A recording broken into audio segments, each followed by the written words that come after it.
మరి మనము జ్ఞాపకము చేసుకున్నట్లయితే ఈ అంచె దినాలు భయంకరమైనటువంటి మరి పరిస్థితులు ఉన్నాయని మనం చెప్పవచ్చును. ఎందుకంటే దేవుడి వాక్యము సెలవిస్తుంది. మరి ఈ సమయంలో లూకా సువార్త 17వ అధ్యాయము 26వ వచనాన్ని ఒకసారి మనం చదువుకుందాం. నోవాహు దినములలో జరిగినట్టు మనుష్య కుమారుని దినములలో జరుగును. నోవాహు ఓడలోనికి వెళ్ళిన దినము వరకు జనులు తినుచు త్రాగుచు పెళ్లాడుచు పెళ్లికి ఇయ్యబడుచు ఉండిరి. అంతలో జలప్రళయం వచ్చి వారందరికీ నాశనము చేసెను. ప్రియమైనటువంటి దేవుని బిడ్డలారా, 2000 సంవత్సరాల క్రితం ప్రభువైన యెషువా మెస్సీయ వారు ఈ భూమి మీదకి వచ్చినప్పుడు ఆయన మరి పరలోక తండ్రి యొక్క చిత్త ప్రకారము మరి చేయనట్లుగా ఆయన తండ్రి యొక్క సెలవు చేత ఆ యొక్క యెరూషలేము, గలిలయ మరి ఆయా ప్రాంతాలలో సువార్తను ప్రకటిస్తూ ఆయన సంచరిస్తూ ఉన్నాడు.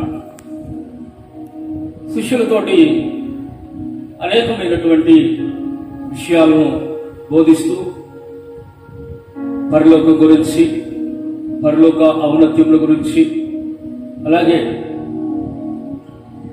ఈ లోకంలో సంభవింపబోవు అనేకమైనటువంటి పరిస్థితుల గురించి, అలాగే మనుష్య కుమారుడు తిరిగి రెండవసారి రాబోచున్న ఆ సమయము, ఆ సందర్భాల గురించి కూడా మాట్లాడుతూ ఉన్నాడు.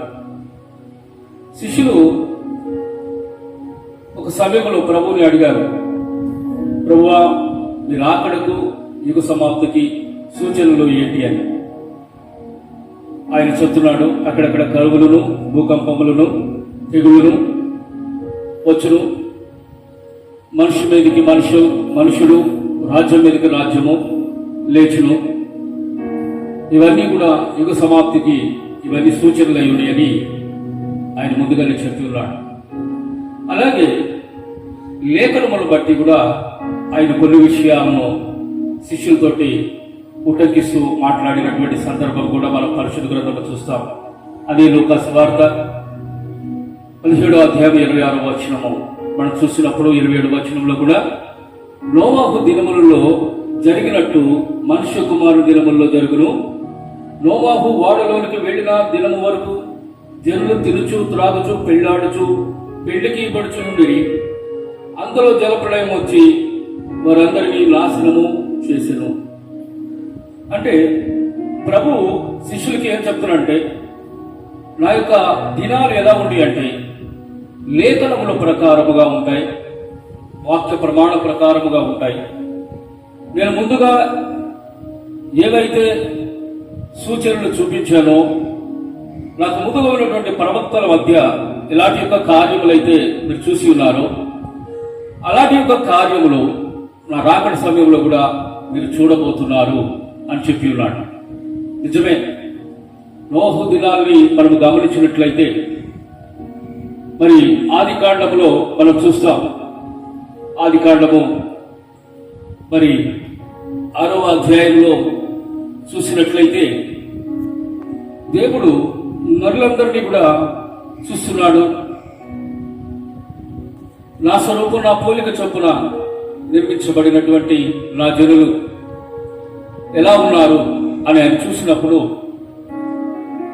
ఆదికాండం 6వ అధ్యాయం 5వ వచనము దేవునికి కనపడుతున్న ఒక దృశ్యము మనం చూస్తాం.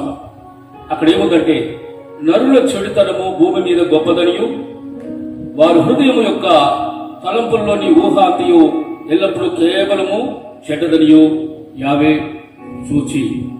అంటే ఇక్కడ ప్రియమైన దేవుని బిడ్డలారా, దేవుడు ఏర్పరిచినటువంటి జనులను, దేవుడు నిర్మించినటువంటి జనులను సృష్టికర్తగా ఆయన పరిశీలిస్తున్నాడు, చూస్తున్నాడు.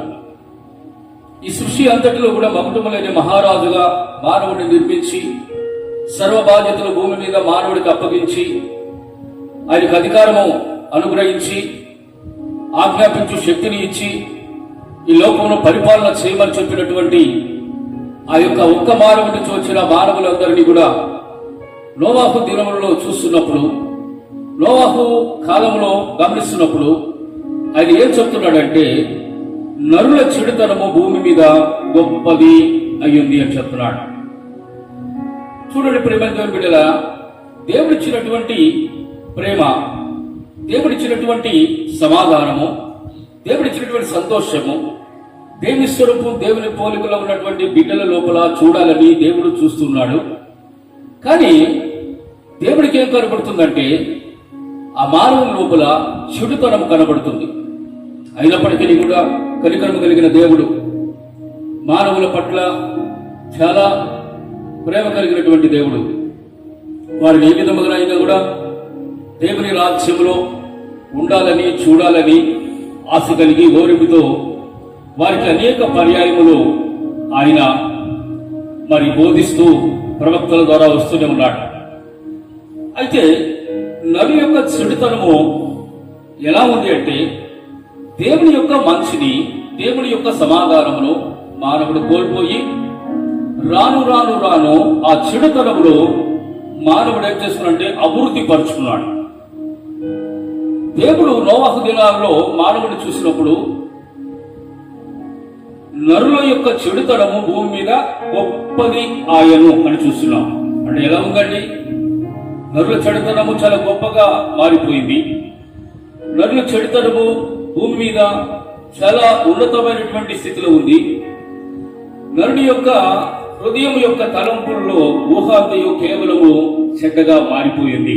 అంటే దేవుడిని మర్చిపోయారు, దేవుడి యొక్క రక్షణను మర్చిపోయారు, దేవుడిచ్చినటువంటి అనేకమైనటువంటి ఈవుల్ని అనుభవించి కూడా దేవుడిని వారు విస్మరించిన వారుగా ఉన్నారు. అందువలననే వారి లోపల చెడుతనములు, ఊహయు అధికమై ఉన్నాయి. కనుక మానవులను చూసినప్పుడు వారు ఒకరి నుంచి ఒకరు అందరూ కూడా దేవుని దృష్టిలో వారు చెడుతనము అవలంబిస్తున్నటువంటి వారుగా ఉన్నారు. అప్పుడు దేవుడు ఇంకా పరిశీలించాడు, ఎవరైనా నా బిడ్డలు ఉన్నారా, నన్ను జ్ఞాపకం చేసుకునేవారు ఉన్నారా, నన్ను వెతుకువారు ఉన్నారా, నన్ను కనుగొనేవారు ఉన్నారా, నా గూర్చినటువంటి భయభక్తులు, దేవుని గురించినటువంటి భయభక్తులు కలిగిన వారు ఉన్నారా అని చూసినప్పుడు 7వ అధ్యాయము, ఆది కాండము 7వ అధ్యాయము 1వ వచనము చూసినప్పుడు అక్కడ రాయబడిన మాట ఏమంటే, యావే ఈ తరము వారిలో నీవే నా ఎదుట నీతిమంతుడు వై ఉండట చూచితిని గనుక నీవును నీ ఇంటి వారును వాడలోనికి ప్రవేశించుడి అని చెప్పాడు. దేవుడికి మహిమ కలుగునుగాక. హల్లెలూయా. నరుల హృదయం అంతా కూడా చెడుతనముతో గొప్పగా నిండిపోయింటున్నటువంటి దినాలలో దేవుడు పరిశీలన చేసినప్పుడు దేవుడికి కనబడినది ఒకే ఒక్క కుటుంబము, అది నోవాహు కుటుంబం. ఈ నోవాహు కుటుంబంలో ఆయన దేవుని ఎదుట నిందారహితుడయ్యుండి, దేవుని యందు భయభక్తులు కలిగిన వాడయ్యుండి, తన కుటుంబం అంతటితో కూడా దేవుని సన్నిధానంలో ప్రార్థన చేయించు దేవుని రాజ్యం కొరకు కనిపెట్టుచుండువాడు. దేవుడు భూమి మీద ప్రతి ఒక్కరిని కూడా, ప్రతి కుటుంబాన్ని కూడా ఏమని కోరుకుంటున్నాడంటే, దేవుని యొక్క రాజ్యంలో కనబడు కుటుంబాల కొరకు ఆయన ఎదురు చూస్తున్నాడు. దేవుని వెదికే వారి కొరకు ఆయన ఎదురు చూస్తున్నాడు. దేవుడు చెప్పిన లేఖనములను పరిశీలించే వారి కొరకు ఆయన ఎదురు చూస్తున్నాడు. దేవుని యొక్క వాక్యాన్ని మరి ఆ వాక్యాన్ని బట్టి నడుచుకునే వారి కొరకు ఆయన చూస్తున్నాడు. ఎవరు కనబడ్డారండి? ఆయన ఎక్కుతున్నప్పుడు భూమి మీద నరులందరూ కూడా వారి చెడుతనంతో గొప్పవారిగా మారిపోయినారు. మరి ఎవరు కనబడ్డారు? నోవాహు మాత్రం కనబడ్డాడు. నోవాహు తన యొక్క మరి దేవుని సన్నిధానంలో నిందారహితుడుగా ఆయన కనబడుతున్నాడని చెప్పబడింది. ప్రియమైన దేవుని బిడ్డలారా, దేవుని యొక్క మనము ఈ యొక్క రోజులు చూసినట్లయితే ఎలా ఉన్నాం? ఎందుకంటే నోవాహు దినాన్ని జ్ఞాపకం చేస్తున్నాడు. నోవాహు దినాలు ఎలా ఉన్నాయో మనుషు కుమారుడు రాకడ దినములు, మనుషు కుమారుడి దినములు కూడా అలాగే ఉంటాయని ఆయన మనల్ని హెచ్చరిస్తున్నాడు. ఎందుకంటే నోవాహు దినములో ఎవరు కూడా దేవుని మాట వినలేని పరిస్థితులు ఉన్నారు. కానీ నోవాహు కుటుంబము దేవుడి మాట వినుటకు సిద్ధంగా ఉంది. ఈ రోజున నువ్వు ఎక్కడున్నా నీ కుటుంబంతో కూడా ఈ యొక్క లాక్డౌన్ సమయంలో, ఈ యొక్క భయంకరమైనటువంటి విపత్తులు కలిగినటువంటి సమయంలో నీవు కూడా నీ కుటుంబంలో దేవుని సన్నిధానంలో నోవాహు కుటుంబంతో కలిసి నువ్వు కూడా ప్రార్థన చేస్తున్నావా? నోవాహు కుటుంబంతో కలిసి విశ్వాసంతో ఉన్నావా? నోవాహు కుటుంబంలో ఎలాగైతే దేవుని ఎదుట నమ్మకముగా మరి వారు నమ్మకస్తులుగా ఉంటున్నారో అలాగే ఉండటానికి నీవును నీ కుటుంబమును కూడా ఇష్టపడుతున్నావా? ఒకవేళ నువ్వు కుటుంబ యజమానివైనట్లయితే నీ కుటుంబాన్ని దేవునిలో నువ్వు ఎలా కట్టుకుంటున్నావు ఒక్కసారి నువ్వు జ్ఞాపకం చేసుకోవాల్సిందిగా మరి ఈ సమయంలో దేవుడు నిన్ను కోరుతున్నాడు. కనుక మనము దేవుని సన్నిధానంలో నమ్మకమైన వారిగా ఉండాలని ఆయన వెలుగుతున్నాడు, చూస్తున్నాడు. ఈ నోవాహు దినాల్లో ఆయన ఏం చేస్తున్నాడు? పైనుంచి చూస్తున్నాడట. ప్రతి ఒక్కరిని కూడా ఏం చేస్తున్నాడంటే చూస్తున్నాడు. మనం ఎక్కడ ఉన్నా కూడా దేవుడు మనల్ని కూడా చూచి దేవుడు. రెండవదిగా ఆయన చెప్పిన మాటను బట్టి మనం చూసినట్లయితే నోవాహు దినములు ఎలా ఉన్నాయో మనుష్య కుమారుని యొక్క రాకడి దినములు కూడా అలాగే ఉన్నాయని చెప్తున్నాడు. అంటే నోవాహు దినాలు ఎలా ఉన్నాయంటే ఈ యొక్క ప్రజలందరూ కూడా చెడుతనము బహు గొప్పగా ఉన్నప్పటికీ కూడా దేవుడు వారిని ప్రేమించి ఒక అవకాశమును వారికి ఇవ్వాలని ఆశపడుతున్నాడు. కనుక ఈ యొక్క ప్రపంచమంతా కూడా జలప్రళయముతో ఆ ప్రపంచమంతటికి కూడా ఒక తీర్పు రాబోతుంది కనుక దేవుని యొద్ద నుంచి దేవుడు చెప్పాడు, ఆ తీర్పులో ఎవరు కూడా ఉండటం నాకు ఇష్టం లేదు. కనుక నోవాహు, నీవే ఈ తరముల్లో నిందరహితుడుగా నా ఎదుట ఉన్నావు కనుక నువ్వు వెళ్ళి సమస్త మానవాళికి నువ్వు సువార్తను ప్రకటించు, నువ్వు సువార్తను చేయి.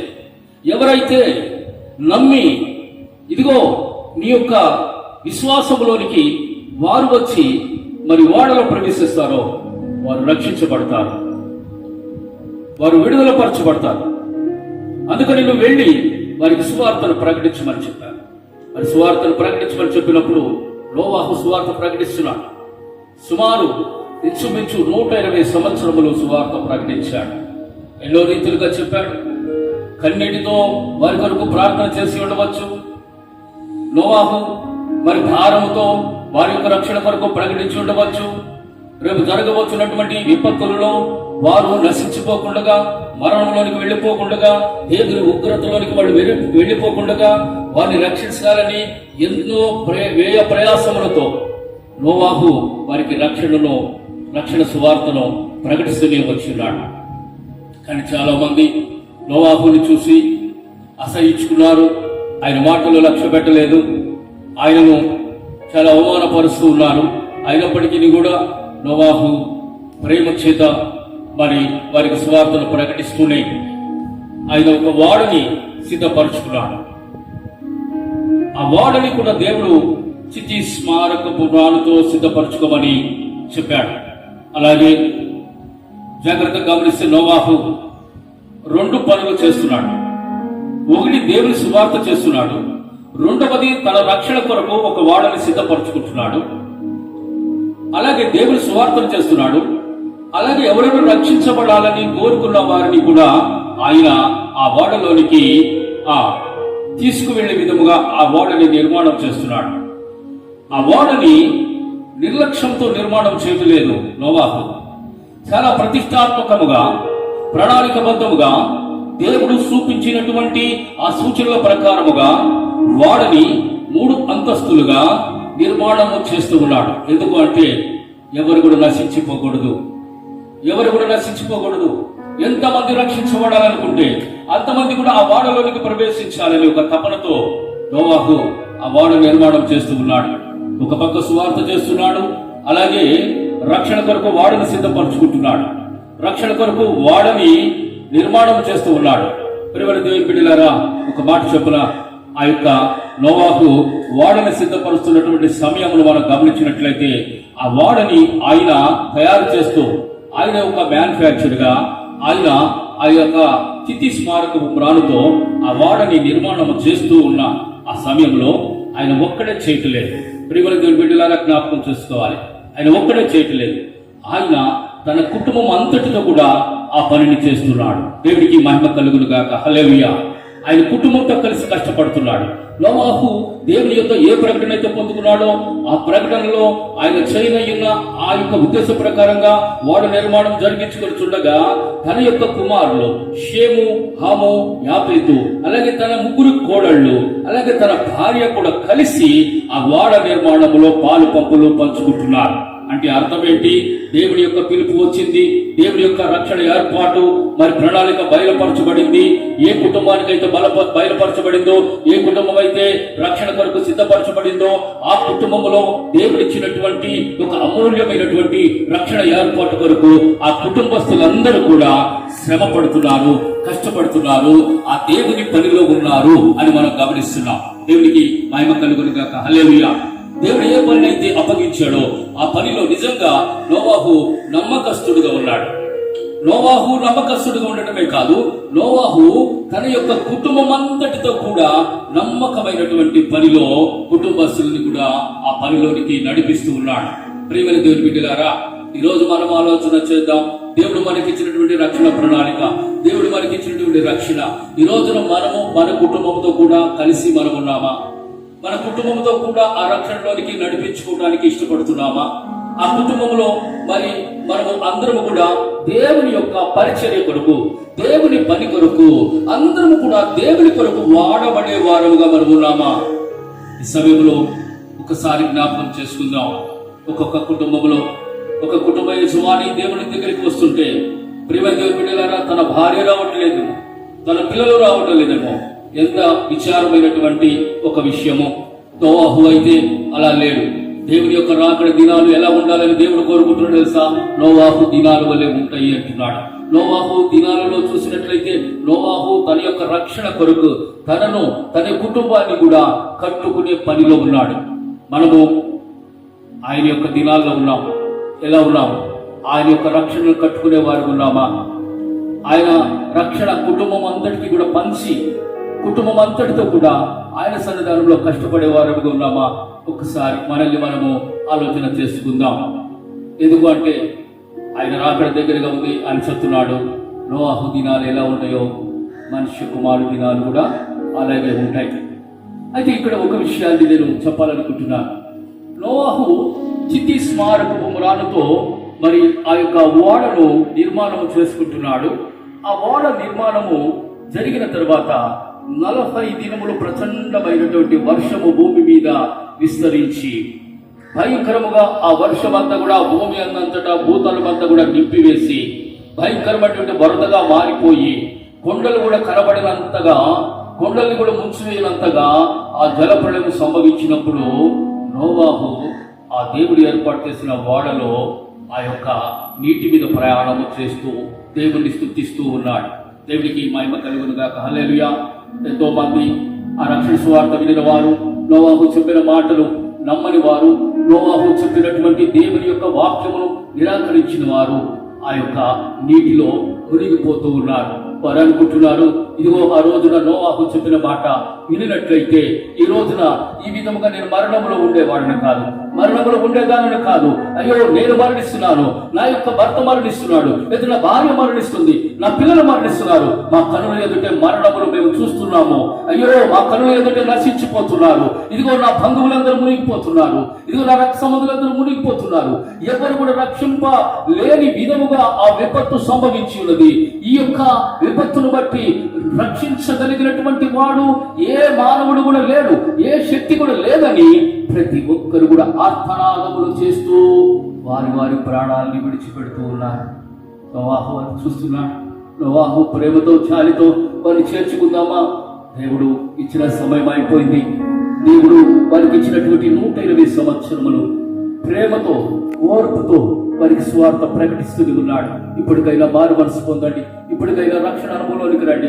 ఇప్పటికైనా కూడా ఇదిగో మీరు ఈ యొక్క విపత్తులు తప్పించుకోవడానికి నోవాహు మాటలు విని ఎడల, ఆ సువార్తను విని ఎడల మీరు ఆ వాడలోనికి ప్రవేశిస్తారు అని చెప్పిన మాటలు నిరర్థకమైపోయినాయి. అవును దేవుని బిడ్డలారా, ఆ యొక్క నోవాహు చేస్తున్నటువంటి ఓడ నీటి మీద ప్రయాణం చేస్తూనే ఉంది. మొదటిగా సువార్త ప్రకటించబడటం జరిగింది. రెండవది వినాశనము ప్రారంభించబడింది. మూడవదిగా ఆ యొక్క ఓడ నీటి మీద ప్రయాణం చేస్తూ ఉంది. ఈ ఓడ ప్రయాణం చేసి చేసి చేసి ఎక్కడికి వెళ్ళిపోయింది తెలుసా? ఒక ఆరారుత పర్వతము మీదకి వెళ్ళి అక్కడ ఆగిపోయినట్లుగా మనం చూస్తాం. ఆరారుత కొండ మీద దాన్ని ఆ ఓడని ఆగిపోయిన తరువాత ఆ యొక్క ఓడ ఇంటి తలుపు తెరవబడి నోవాహు కుటుంబము బయటికి రావటం జరిగింది. హల్లెలూయా. అంటే ఈ యొక్క 40 దినాలు ఈ ప్రచండ వర్షము చేత, ఈ ప్రచండ ప్రళయము చేత, ఈ జల ప్రళయం చేత నోవాహు ఏం చేయబడ్డాడో ఒక మాట చొప్పున నోవాహు ఆ పడవలో లాక్ డౌన్ చేయబడ్డాడు. దేవుడికి మహిమ కలుగును గాక. హల్లెలూయా. ఎవరి చేత లాక్ డౌన్ చేయబడ్డాడు తెలుసా? మనుషుల చేత కాదు, కానీ దేవుడు యావే తండ్రి లాక్ డౌన్ లో ఆ నోవాహుని పెట్టి ఉన్నాడు. ఇంటిలో నుంచి బయటికి రావడానికి వీలు లేదు. నోవాహు, నువ్వు ఇంటిలోనే ఉండు, నువ్వు ఇంటిలోనే రక్షణ. జక్కయ్యతో కూడా చెప్తున్నాడు, జక్కయ్య నేడు నీ ఇంటికి రక్షణ వచ్చి ఉన్నది. ప్రేమైన దేవుని బిడ్డ, నువ్వున్న ఇంటిలో రక్షణ ఉంది, నీకు తెలుసా? నువ్వు ఇంటిలో దేవుని యొక్క కాపుదల నీకు ఉంది, తెలుసా? నువ్వున్న ఇంటిలో నీ కుటుంబంతో కూడా నువ్వు రక్షించబడి సురక్షితంగా జీవించే ఏర్పాటు దేవుడు నీకు చేసి ఉన్నాడు అని చెప్తున్నాడు. జక్కయ్య నేడు నీ ఇంటికి రక్షణ వచ్చినది. నోవాహు, నీవు నీ ఇంటిలోనే ఉండు. ఒక విషయాన్ని జ్ఞాపకం చేస్తాను. మోషే కూడా ఐగుప్తు దేశంలో ఉన్నప్పుడు బయట మరణం ఉన్న సమయంలో మోషే కూడా ఇశ్రాయేలు ప్రజలతో చెప్పమని చెప్పాడు, మీరు కూడా మీ మీ గృహాలలోనే ఉండండి, బయట మరణం ఉన్నది. ఎంత గొప్ప రక్షణ! నిజంగానే ఇంటికి రక్షణ వచ్చి ఉన్నది, నిజంగానే ఇంటికి రక్షణ వచ్చి ఉన్నది అన్నమాట. ఎంత గొప్ప భాగ్యం! ఆ యొక్క పడవ ఆ ఓడ వెళ్ళి ఆరారుత కొండ మీద ఆగినప్పుడు ఆ రక్షణ కనులారా కుటుంబం అంతా కూడా చూసి ఉన్నారు. ప్రేమ దేవుని బిడ్డలారా, ముగించిపోతున్నాను. ఒకసారి జ్ఞాపకం చేసుకోండి. నోవాహు దినాలు ఎలా ఉన్నాయో మనిషి కుమారుడు దినాలు అలాగే ఉంటాయి. ఒక మాట చెప్తాను. 2000 సంవత్సరాల క్రితము మనిషి కుమారుడు కూడా ఈ భూమి మీదకి వచ్చి ఆయన ప్రతి మనిషికి కూడా ఆయన యొక్క జనన మరణ మరి విషయాలను తెలియపరిచి ఆయన సువార్తను బోధించాడు. పరలోకముల గురించి తెలియపరిచాడు. రక్షణ తెలియపరిచి అందరూ కూడా అంతటా మారు మనసు పొందాలని ప్రకటిస్తూ మరి మనందరి పాపాల కొరకు ఆయన మరణించడానికి ఇష్టపడినప్పుడు ఆయన కూడా ఏమనుకున్నాడు తెలుసా? ఒక శిలువ కొయ్యమ్రానుని ఎన్నుకున్నాడు. నోవాహు రక్షణ కొరకు దేవుడు చితి స్మారకపు మ్రానుతో ఓడని నిర్మాణం చేసి ప్రయాణం చేపించినట్లుగానే 2000 సంవత్సరాల క్రితము ప్రభువైన యేసు యొక్క రక్షణ ఏర్పాటులో కూడా ఆ యువతుల రక్షణ కూడా ఆ యొక్క కల్వారి శిలువ అనే మ్రాను ద్వారా ఏర్పాటు చేయబడి ఆ యొక్క యెరూషలేములో తీర్పు పొంది ఆ యెరూషలేము వీధులలో ఆయన శిలువను ఎత్తుకొని రక్షణ ప్రణాళికను ఆయన ప్రారంభించాడు. ఊరేగింపుగా ఆ శిలువని మోసుకొని వెళుతూ ఉన్నాడు. ఆ కొయ్యమారును మోసుకొని వెళుతూ ఉన్నాడు. ఆ కొయ్యమారుతో మరి అందరూ పాపములు కూడా భుజం మీద మోపుకొని ఆయన కల్వారి పర్వతము మీదకి వెళ్ళి ఆగున్నాడు. దేవునికి మహిమ కలుగును గాక. హల్లెలూయా. నోవాహు యొక్క చితి స్మారకపు ఆ ప్రాణుతో చేయబడిన ఓడ ఎలాగైతే ఆరారుత పర్వతం మీద ఆగిందో ఆ రక్షణ కనులారా ఆ యొక్క నోవాహు కుటుంబం చూసిందో, ఈ రోజున నీ కొరకు నా కొరకు కల్వారి శిలువను ఎత్తుకొని యెరూషలేము వీధుల్లో వేడుకగా కనపరుచుకుంటూ కుర్రాగబ్బలతో గాయములతో ఆ యొక్క శరీరంలో నుంచి రక్తము కార్చుకుంటూ ఆ పాదములు గాయములవుతున్నా కూడా, ముళ్ళు గుచ్చుకుంటున్నా కూడా భయంకరమైన పరిస్థితుల్లో ఆ యొక్క భయంకరమైన శోధననే ఆ ప్రవాహములో ఆ శిలువతో నీ కొరకు నా కొరకు కల్వారి శిలువ పై ఆ కల్వారి కొండ పైకి ప్రయాణం చేస్తున్నటువంటి ప్రభుని నువ్వు చూచినట్లయితే ఆ యొక్క శిలువ పైన నీ కొరకు నా కొరకు ఆయన చిందించిన రక్తము, ఆయన పొందిన గాయములు, చివరిగా ఆయన మన కొరకు ఆ ప్రాణము పెట్టి ఆయన యొక్క మరణము ద్వారా మనకిచ్చినటువంటి ఆ గొప్ప రక్షణ నీవు నేను కనులారా చూచినట్లుగా ఈ సమయంలో నోవాహు దినాలను జ్ఞాపకం చేసుకుందాం. నోవాహు దినాలను జ్ఞాపకం చేసుకుందాం. నోవాహు దినాల్లో బయట మరణం ఉంది. నోవాహుకి దేవుడు ఏదైతే చెప్పాడో ఆ మాట ప్రకారంగా రక్షణ ఉంది. ఆ రక్షణలో నోవాహు కుటుంబము సురక్షితంగా సుభిక్షితంగా ప్రయాణం చేసి రక్షించబడ్డారు.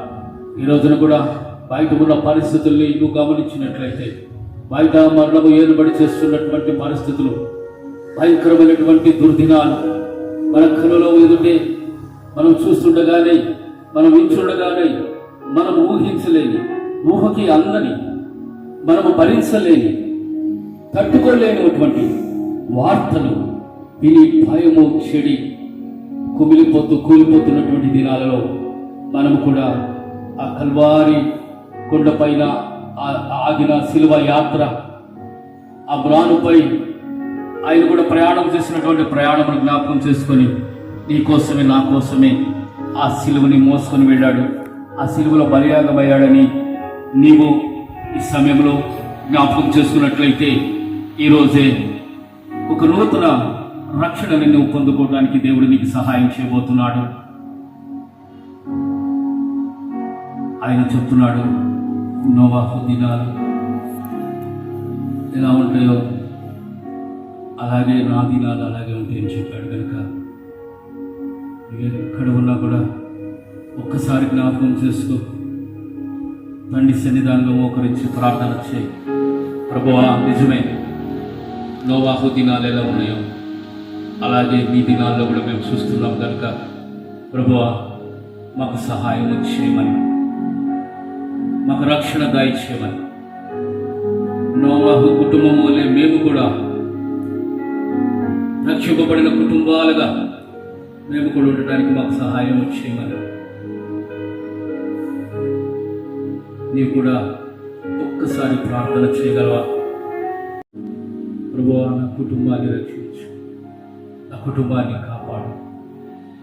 ఈ లాక్డౌన్ సమయంలో నాకు ఇచ్చినటువంటి ఈ సమయం నా కుటుంబంతో కూడా నేను రక్షణలో ఉండినట్లుగా, అనేక కుటుంబాల కొరకు నేను ప్రార్థించినట్లుగా, అనేక కుటుంబాల కొరకు భారముగా నోవాహు కలిగిన స్వభావం నా లోపల కూడా కలిగి అనేకులకు నాయన స్వార్థను చెప్తూ హెచ్చరిస్తూ వారి కొరకు ప్రార్థన చేస్తూ నిరక్షణ కొరకు నేను కాసుకొని నిరాకడ కొరకు ఎదురు చూసే భాగ్యము నాకు మా కుటుంబానికి కూడా దయచేయమని ప్రార్థన చేసినట్లయితే దేవుడు నీకు సహాయము చేయగలుగుతున్నాడు. నా పాటునే మోకరించినట్లయితే చిన్న ప్రార్థన చేసుకుందాం. మహాపరిశుద్ధమైన తండ్రి, కృప కలిగిన దేవ, సర్వాధికారి, సర్వోన్నతుడ, మహోన్నతుడ, నీ పరిశుద్ధ నామాలకు స్తోత్రం. అవును తండ్రి, ఈ యొక్క దినము ప్రభువా నాయన నోవాహు దినాలను మాకు జ్ఞాపకం చేశారు. 2000 సంవత్సరాల క్రితము ప్రభువా శిష్యులు అడిగిన మాటకు రాకడ సూచనలు చెప్పి ఉన్నారు. అలాగే నోవాహు దినాలు ఎలాగుంటాయో మనుష్య కుమారుని యొక్క దినములు అలాగే ఉంటాయని మీరు సెలవిచ్చినారు. కనుక మీకు స్తోత్రాలు చెల్లిస్తున్నాం. తండ్రి, బలపరచండి. నోవాహు దినాల్లో భయంకర మరణం ఉన్నట్లుగానే ఈ దినాలలో కూడా ప్రభువా మరణము బయట ఉంది. నోవాహు దినాలలో నోవాహు తన కుటుంబంలో తన గృహంలో రక్షించబడినట్లుగానే ఈ రోజున కూడా కుటుంబాలు గృహాల్లో ఉంటేనే రక్షణ అని ప్రపంచమంతా కూడా ఒక సువార్త మారుమ్రోగుతుంది. ప్రపంచ దేశాలన్నీ కూడా సువార్త చేస్తున్న ఏమిటా సువార్త? నీవు నీ కుటుంబము ఇంట్లోనే ఉండు, నీవు నీ కుటుంబము ఆ యొక్క గృహంలోనే ఉండు, నీవు నీ కుటుంబము బయటికి రావద్దు అని సువార్త చేస్తున్న సువార్త వినబడుతుంది. ప్రభువా, ఆ దినములో నోవాహు ఒక్కడే ప్రభువా సువార్త చేసి ఉండవచ్చును. కానీ ఏ రోజున ప్రభువా నేను ఎరగకపోయినా, నేను తెలియకపోయినా, నేను అంగీకరించకపోయినా ప్రపంచంలో అనేక దేశాలు, అనేకమైనటువంటి నాయకులు ప్రభువా ఈ రోజున ప్రకటిస్తున్న సువార్త ఏమిటి అంటే నీవు నీ కుటుంబం ఇంట్లోనే ఉండండి, మీరు రక్షించబడతారని. అవును తండ్రి, స్తోత్రం నాయన. ప్రభువా, ఎవరెవరైతే నాయన కుటుంబాల్లో ఉన్నారు ఒక్కసారి మిమ్మల్ని వెతుకున్నట్లుగా, ఒక్కసారి మీ వైపు చూచినట్లుగా, ఒక్కసారి మీరు చెప్పిన మాటలు జ్ఞాపకం చేసుకొని మీరు అక్కడ అతి సమీపంగా ఉంది కనుక ప్రభువా, మేము కూడా ఆయన ప్రార్థనా పూర్వకంగా మా కుటుంబాలతో మిమ్మల్ని ఎదుర్కొనే ధనిత భాగ్యములో ప్రతి ఒక్కరు ఉండునట్లుగా ప్రభా మీ కృప దయచేయండి.